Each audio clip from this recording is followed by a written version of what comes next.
दोस्तों आप देख रहे हैं राइट भोजपुरी और आप लोगों को फिर से एक बार राइट भोजपुरी चैनल में स्वागत है।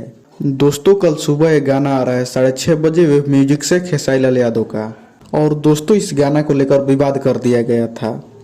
फरिश्ता फिल्म का ट्रेलर आया, उसके एक दो दिन बाद इस गाना को लेकर विवाद कर दिया गया, जो कि दोस्तों गाना का नाम है करिया ड्रेस। और ये गाना कल सुबह 5 मार्च को 6:30 बजे वेब म्यूजिक के चैनल पर आ रहा है।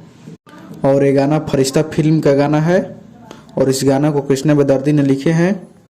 तो दोस्तों कल तैयार रहिएगा आप 6:30 बजे वेब म्यूजिक के चैनल पर। कल गाना आ रहा है और गाना सुनने के बाद पता चलेगा किसका गाना ओरिजिनल है और किसका गाना डुप्लीकेट है। तो चलिए आज इस वीडियो में इतना ही, मिलते हैं किसी अगली वीडियो में। इसके बारे में आप क्या कहना चाहते हैं कमेंट करके जरूर बताइएगा। और अभी तक हमारे चैनल को सब्सक्राइब नहीं किए तो सब्सक्राइब करके बेल आइकन को प्रेस कर दीजिए। तब तक जय हिंद जय भारत।